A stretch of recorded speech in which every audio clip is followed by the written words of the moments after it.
Israeli High Court of Justice have said that Agudat Israel, one of the parties that make up the Ultra-Orthodox United Torah Judaism coalition, must let women run for parliament.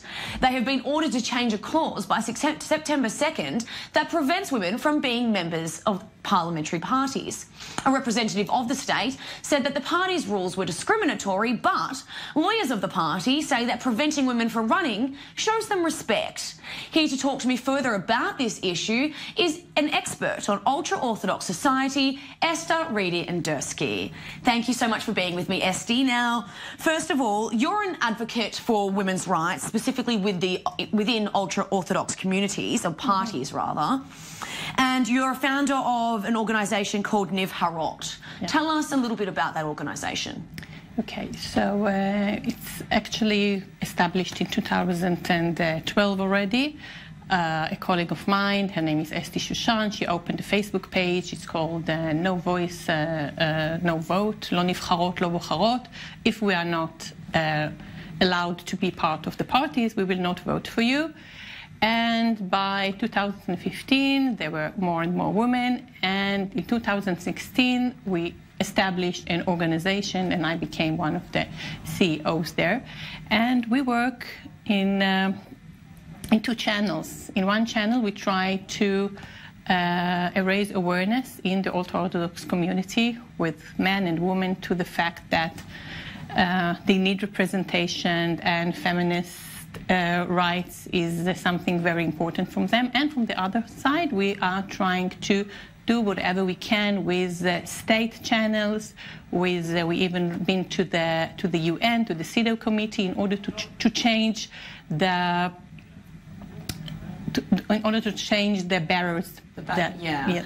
Now, you had this victory in the High Court yesterday, but what does it mean as far as actually transferring this victory from the courtroom into Parliament and making any sort of genuine changes within the party? You know, we shouldn't just say, well, it's something very small and it's very symbolic, because we have to understand that for ultra-Orthodox women, the year is not 2018, it's 1918. We are in the middle of the suffragette fight, and even the smallest thing is very, very significant for us. It's the voice that we heard yesterday from the Supreme Court was very, very important to us, to women in that field.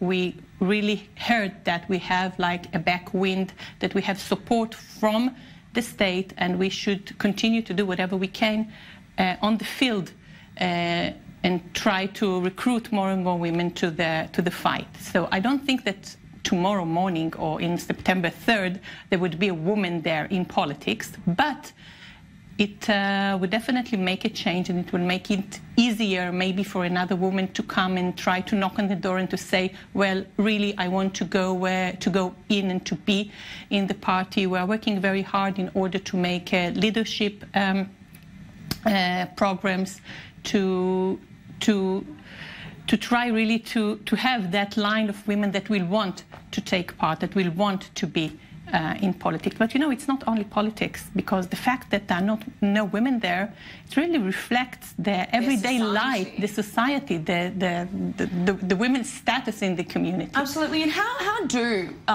most ultra-Orthodox women take you and what you're doing? You know, do they appreciate your work, or are there some people who have their reservations about it? You want me to balance it? Well, I'm trying, you know, to look on the bright side in order to continue to smile and to continue to do my work. It's not easy. It's not that we have like a lot of supporters, but there is a progress. There are more and more men and more and more women that support us, but still there are a lot of people that are against us.